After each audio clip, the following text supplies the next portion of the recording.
Are you guys ready? Good? Just give me a thumbs up when you're ready.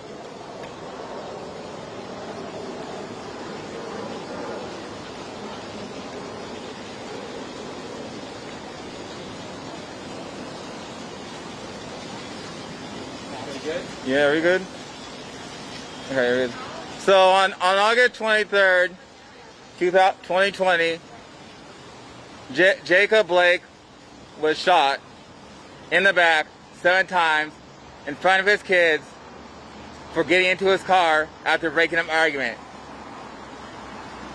He was hopeful the police would be on his side. We all realized that was not the case at all. He got shot in the back 7 times and basically was paralyzed from the neck, from the waist down. That is not okay. Today we got Jacob Blake's aunt, Nikki Blake, related to Jacob Blake, and I'll let her come speak.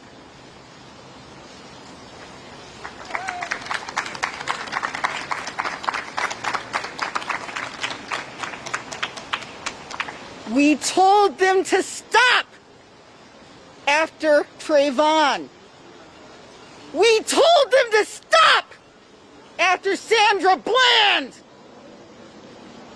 We told them to stop after Orlando Castile. We especially told them to stop after George Floyd. Now, after the attempted execution of my nephew, we are telling them to stop again. We need people to listen and figure out how to solve this problem. This problem does not get better during Democratic administrations. People don't stop getting shot when the president is a Democrat. This is not a partisan issue. We're angry. We're gonna keep staying angry. I'm a retired lawyer. I spent most of my life working in that building. I was a public defender. I've been a child welfare lawyer. I've been a divorce lawyer.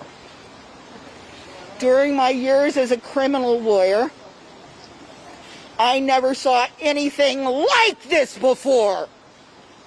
I've asked some of the most famous criminal lawyers in the country, have you ever seen anything like this before? They said no. They weren't all defense. Some were prosecutors. Some were assistant attorney generals for the state of Washington. Some were social workers in the child welfare system. I've seen things you'll never have to see. And none of us have seen anything like this. It's crazy. Why? Does anyone here know why?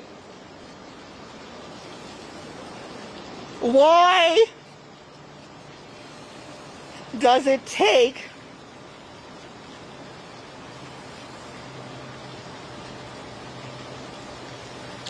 seven gunshot wounds from 2 inches away?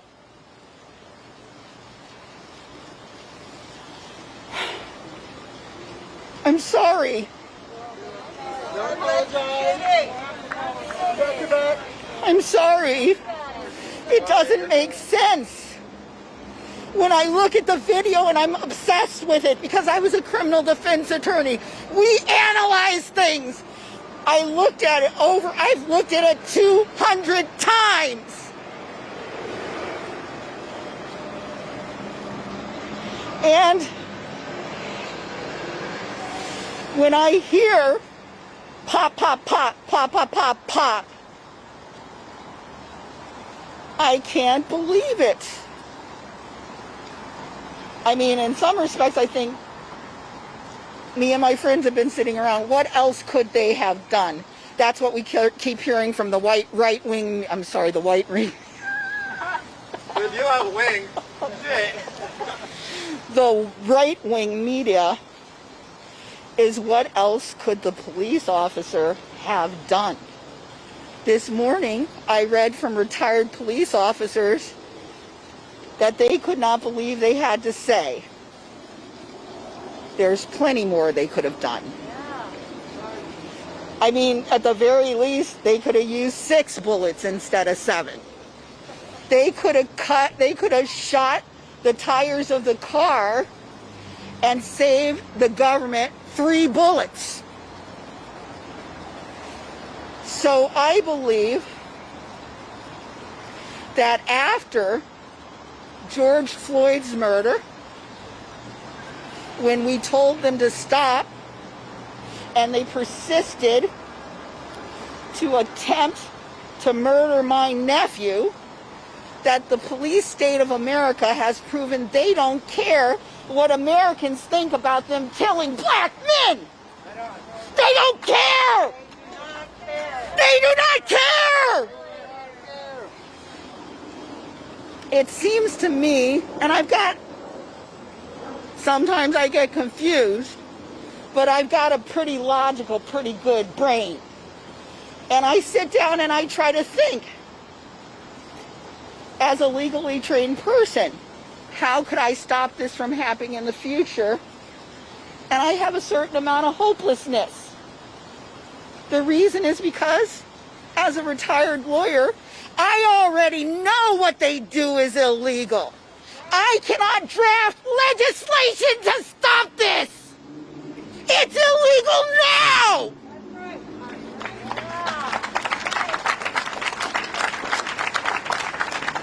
But the problem is, government officials and politicians have allowed policemen to police themselves. They have fiefdoms in their individual jurisdictions. Governments don't stop them. The Democrats don't stop them. The Republicans don't stop them. Who's going to stop them?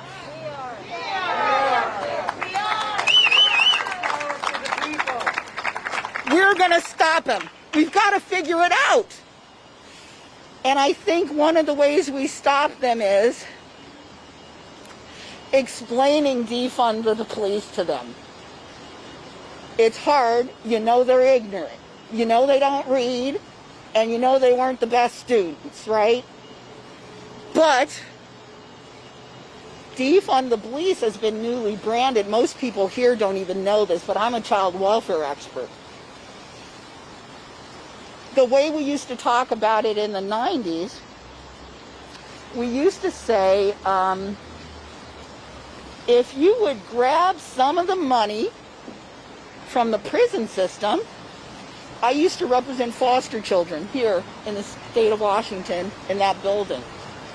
If you grab some of the money from the criminal justice pot, from the prison system, and put that money into leaving foster children at home and wrapping services around those families, you don't end up with thugs on the end of the line.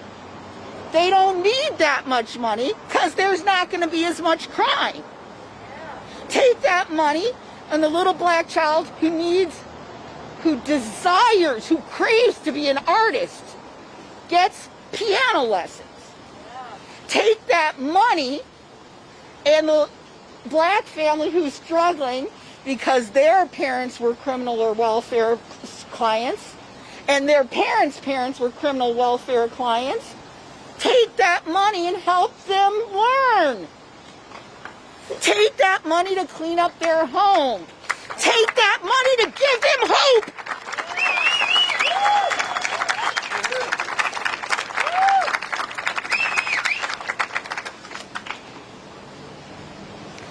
I think, and I'd like to hear people using the term 7 to the back. 7 to the back. 7 to the back is a symbol that white cops are so scared of black men that they shoot them 7 times from 2 inches away because of their own personal fear. What kind of family did this man grow up in that he assumed a black man needed to be killed 7 times? And do trust, he meant to kill him. He didn't die. He was strong. He's young. It's a miracle. He was meant to die. He was meant to die. Defunding the police means making sure that internal investigations are not the only way that police get corrective action.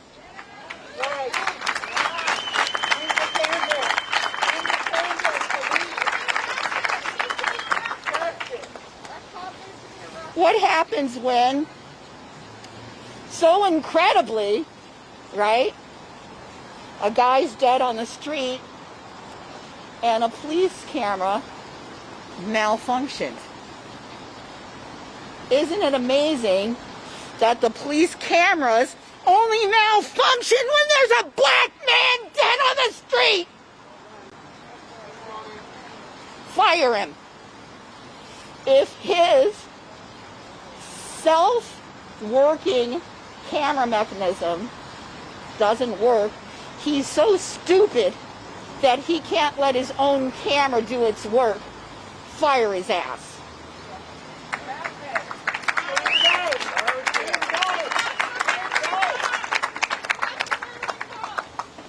Why is it that the prosecutors take a few days to think about whether they're going to prosecute?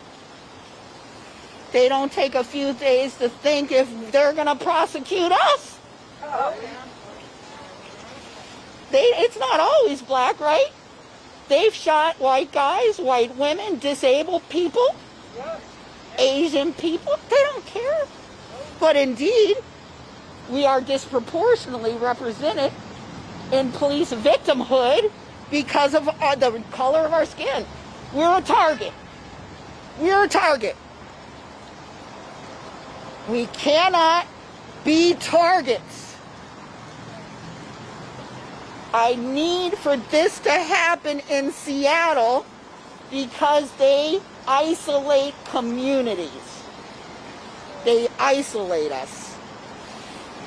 Just a single city standing by its own, just Kenosha standing by itself. Do you know how small Kenosha is? They're not going to make a dent in the world. They're not going to make a dent in America. They need us in Seattle. They need us in LA. They need us in New York.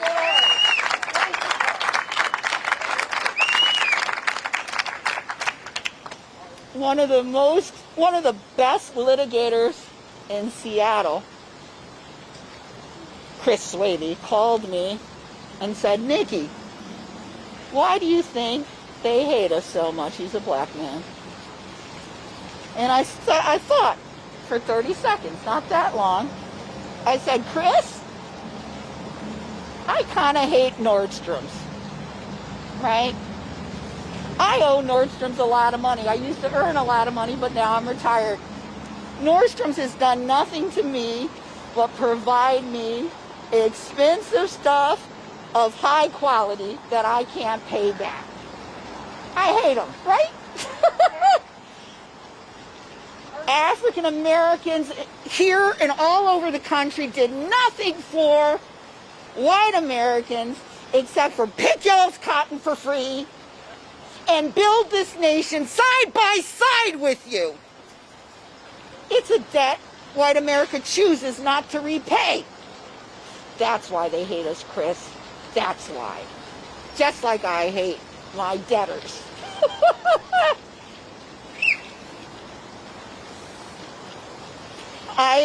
My name is Nikki Blake Chafetz. I retired from the law scandalously in 2017 in the middle of a trial. Just never came back. My father was a civil rights warrior in the 60s. He worked with King. He integrated my town of Evanston, Illinois, the home of Northwestern University, 2 years before I went to kindergarten, in time for me to go to a non-Jim Crow school. Let it be clear, and by the way, Facebook has not allowed me to post the statement I'm getting ready to say, because in Facebook land, Zuckerberg believes that it's as bad to criticize a Nazi as it is to be a Nazi. So I'll say here what Facebook, I like that. What Facebook won't allow me to say on Facebook, which is, before I was born, the bigots in my hometown of Evanston, Illinois, did not want me to go to school with their grade children. They wanted me to go to the black school. It was an evil white position. I believe, and you know, Facebook won't tell you why they won't let you say something, right? But I looked over and over again what I posted, and I believe it's putting evil and white in the same sentence. Now, I do not believe all whites are evil.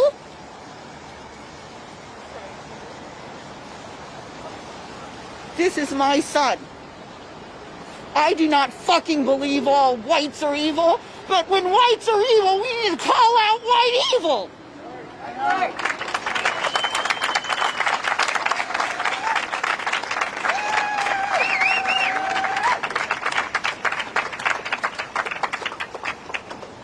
My father, Reverend Jacob S. Blake III, Jacob Blake, the victims of this shooting's grandfather, ate at the White House twice for integrating Evanston, Illinois. My father believed in peaceful resistance, passive resistance, peaceful protest. He was a student of Thoreau. He was not, as some ministers are, untrained. He had a theological degree. He was a student of Thoreau. He was a student of Gandhi. He was a colleague of King. King spoke in my town twice. We were no place, no reason for him to be there.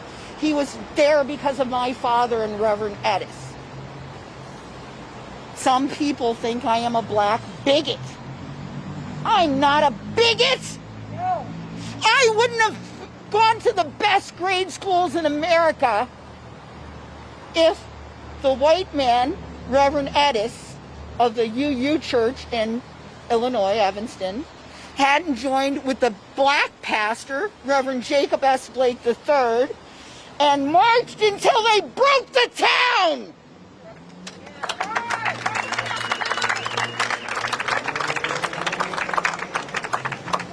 Congressman Lewis was not a bigot. One of Congressman Lewis's colleagues was a white man who got his head cracked as a freedom rider. He died. I know y'all don't read that much anymore. March! Read Congressman Lewis's book, March. It's always going to take our white allies and us together. The last thing I want to say is, because I come from a family of peaceful protesters, and because my brothers have led more protests than I have, I've been watching them very faithfully, Jacob and Justin Blake, my two brothers, in the Midwest. I heard Jacob yesterday say on the news that he demands that all protest in his son's name be peaceful. I'm talking to you. We don't want any broken windows. We don't want any people hurt. I don't want my children hurt. I don't want Trump's magical team of weird cops that don't wear uniforms, anybody knows where they're from, to come and pick off our children. They might do it anyway. Don't make it because you were doing the wrong thing. If we hurt people, if we break property, how does that make us different from the cops who are dropping black men in the street? We're not murdering people. Right now. How does this be different? Gosh, that'll be a trivia question. The last thing I want to say, and then I'm going to let my kids say a few words, because as a thinker and a retired lawyer, I feel fairly hopeless. I've thought it through and through and through and through. I can't figure it out. How could I write legislation and send it to Maria Cantwell or whoever and says, the new legislation reads, cops have to follow the law like everybody else? I don't know what it would say. I am fairly hopeless about this not happening again because we told them not to do it again after George Floyd. I'm fairly hopeless. My son is not. Perhaps when we're all dead, their generation does something about it. The last thing I want to say is because of my father's experience, Reverend Blake's experience with his white friend, Reverend Addis, who lives in Montreal. Let me just say a few things about Reverend Addis. When I was in utero, apparently, Reverend Addis, a Montreal pastor, read in the news that in my hometown of Evanston, Illinois, blacks could only live in certain areas. That infuriated him and caused him to go on fire. He, a French-speaking Canadian, moved his whole family to Evanston, Illinois, in the black neighborhood. So I know that no one in my family hates white people. We love our white allies. We hate white bigotry.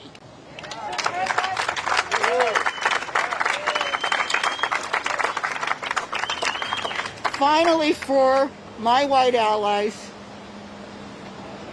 I'll say this. I've heard that some white people are getting sensitive. Sensitive. I've heard that some white people have considered pulling out of the movement because of the level of anger of black citizens today. I haven't considered that. Thank you!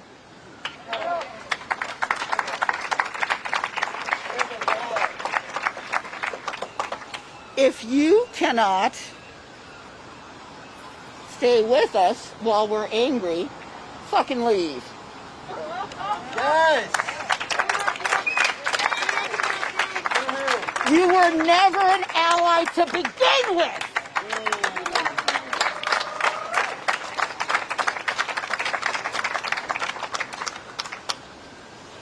You're not Donald Trump's, right? You don't leave a political cause because people don't like you. You don't leave a political cause because people are angry at you. Come on. The real allies are strong. They've sent me emails. I'm by myself in Seattle. My family's in the Midwest. Real allies send me emails every day and say, Nikki, stay strong. We're with you.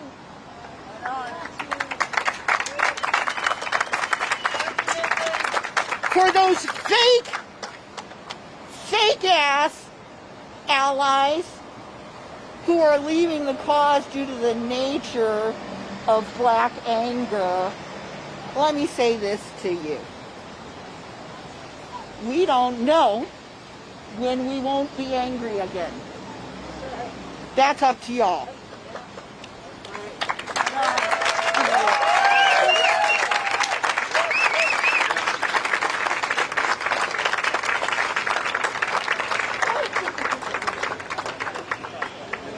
I'm going to be totally candid with you guys. My name is Chafetz. That's my mom. I am a trans male living in the world today. I'm going to be candid with every single one of you. Yesterday morning, when my mom told me I'd be going to my first rally, I got very scared. I've heard stories of kids my age not coming back. I was scared. So scared that I picked up my old baseball bat and tried swinging a couple times, just to make sure that if somebody came up to me, don't worry about the match, if somebody came up to me and tried to hit me, I might be able to swing back. That's not the right answer. It's not. Fear makes us do scary things. Fear makes us angry. But there are two things today, two strong emotions that we are all feeling. Fear and hope.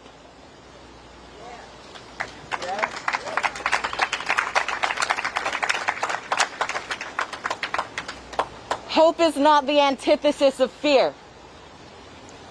Hope is caused by fear. We fear our future, so we hope for change. Right.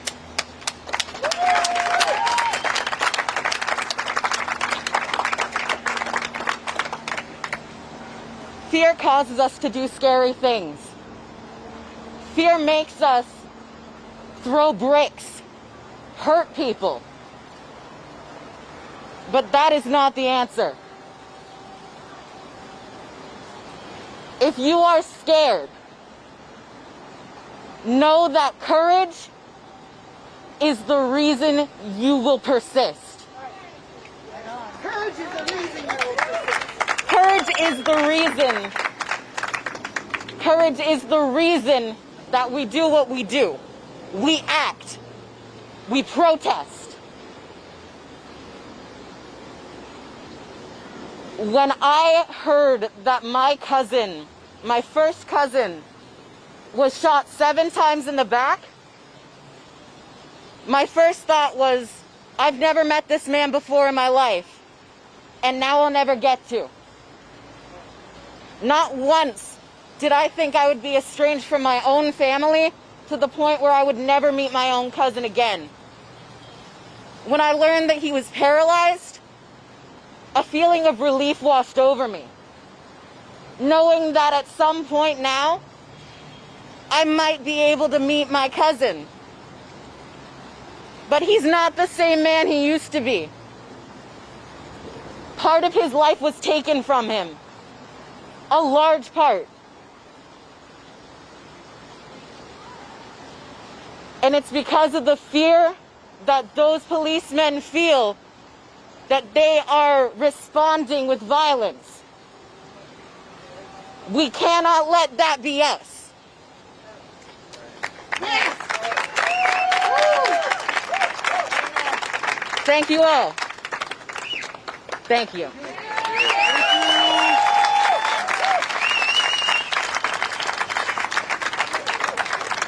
My name is Mohawk Kuzma, Mohawk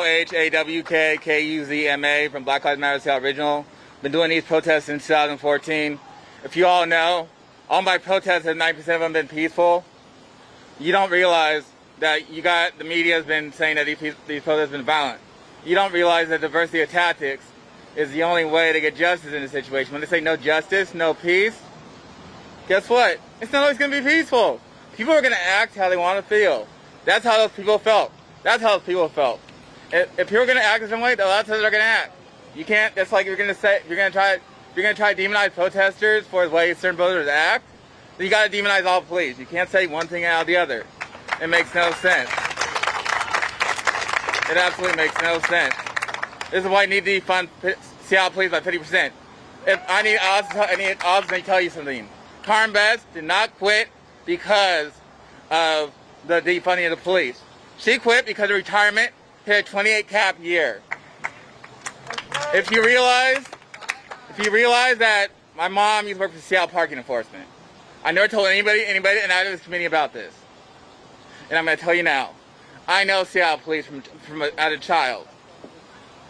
Let me tell you something. The Seattle police pensions, they run out at 20 years cap. If you look on the city's website, they run out at 28 years. She's at 28 years. She's been a part of the department since. She's been part of the department since I was born. She's seen every killing. She used to work. Her first job in this building, this first job ever, was in the building in that hole in that street across from you, the former public safety building, the building that's across the street from. That's where her first job was. So if y'all want to talk about protesters being violent or something in the media about Karen Best resigning, please do your research. Because not every protester is violent. Not every protester is peaceful. Not every protester is in between. I will never commit violence. I cannot bring my heart to violence, but I will not condone anyone that commits violence in this movement. Ever. Because guess what? A riot is the voice of the unheard. And we're not being heard. Until we're heard, then there's justice, then it makes no sense. So that's what the city, you see in the President of the United States, or what I call him, Mr. TV star Trump, needs to understand that until there's justice, there will be no peace in any form. I will never condone the violence. It's how people feel, peaceful or not.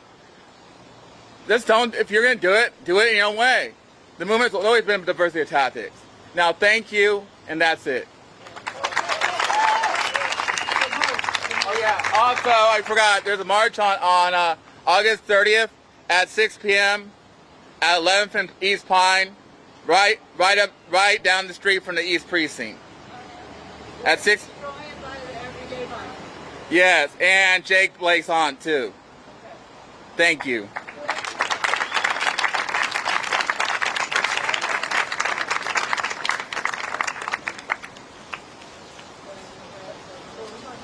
Oh yeah. If you want me to stay for any questions, I will. I don't need to. I don't need camera time. Breaking down your relationship with Jacob, what do you remember about him? We don't know much about him. Who was he? Or who is he? Who is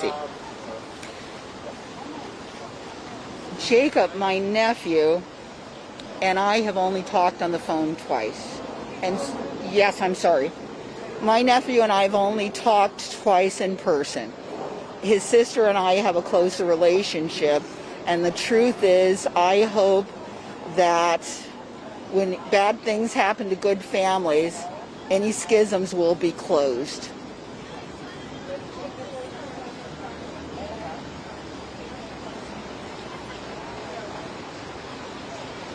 I'm good, thank you. Any other questions? Kenosha is a small place. Here we are in the Pacific Northwest. What would you like the Pacific Northwest to do right now as a part of it? I would like you to come out to everything that has my nephew's name on it, so that just like George Floyd, people feel the love reach out to them halfway across the country. The second thing I would like for you to do, not black people, you're good on this one.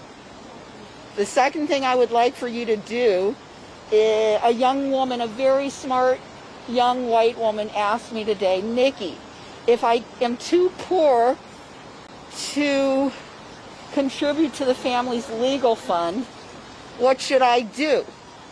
What I responded was, if you have bigots in your family, don't let them spend time with your children, because then they will indoctrinate your children and the hate moves forward.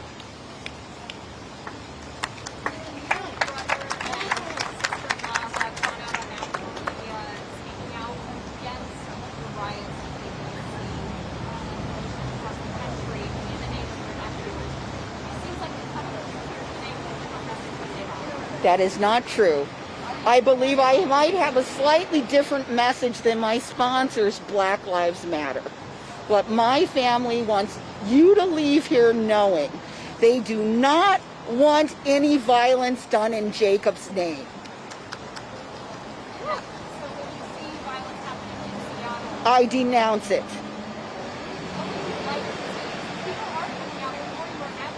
I understand.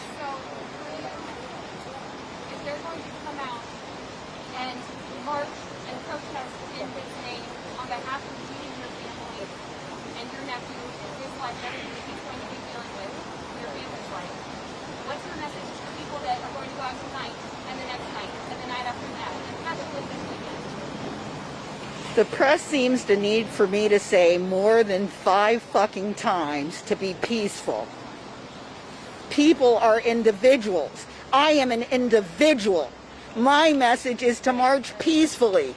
The truth of the situation is black people got here by a combination of peaceful marches and the threat of violence. And the question is, Martin Luther King Jr. was my father's role model. And I believe Martin Luther King Jr. won the day because white people were scared of the Black Panthers, Malcolm X, and Black Power. So I'm going to not say that as individuals won't do what they do. Well, I denounce it. I'm telling them in advance, don't do it. Individuals are individuals. They have different points of view than me. I can't do anything about that. I am telling them to be peaceful. I myself am going to be peaceful. I'm a wordsmith. I learned to out-talk people. I don't need to throw bricks. And by the way, I'd love to talk to Sean Hannity, who's full of shit and keeps saying, but he won't have me. He won't have me because I'm too intelligent. In light of all of the protests throughout the country, in light of every Major League sports team except for hockey that are making a statement about Except for hockey, that makes sense, right? except that they are protesting for a couple of days to show their solidarity with the marches. What is your feeling about the professional sports teams taking a part in this? Thank you. When I left the law in 2017, people called me crazy for leaving the money.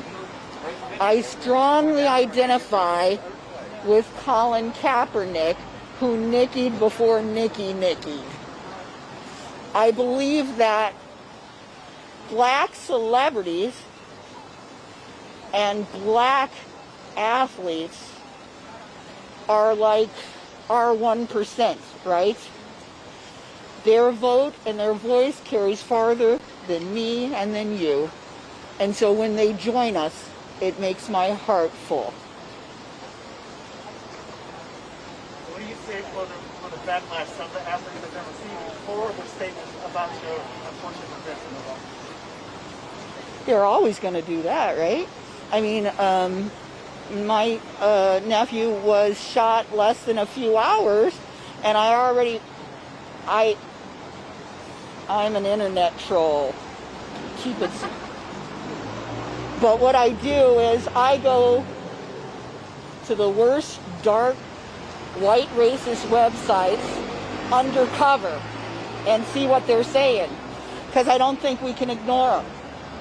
So hours after this, I already saw them starting to plan about how my brother's boy was a bad guy. I'm sorry, tell me your question again, I got lost. The people will criticize the professional athletes for. They're gonna do that. When I left the law, my own father, Reverend Blake, was dead. So I looked to my friends' fathers. One of my alums is a biologist, a bee specialist, black woman, black STEM girl. And I went to my hometown of Evanston. I asked to speak to her father, Robert Johnson. He considers himself the first real vice president of Sears Roebuck. And I sat counsel with him. I took counsel from my elder. And he said, Nikki, be careful, because once you try to change the world away from racism, if you're black, they will say you're crazy. And that's what happened. So I believe that no matter what you do, if you try to change the white system that oppresses the black man, they'll think of some way to take you down. They'll either shoot you down like they did King, or they'll say you're crazy like they've done to me. I'm not crazy, I'm angry.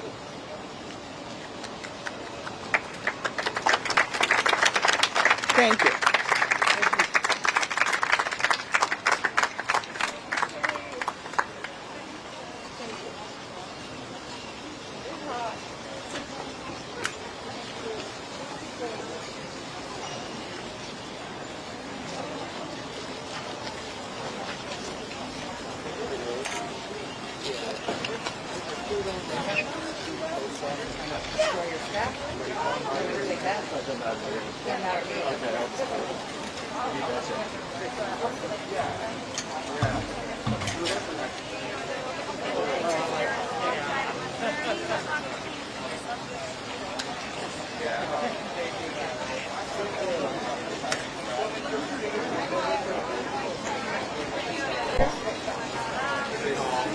Kind of evil, I hear.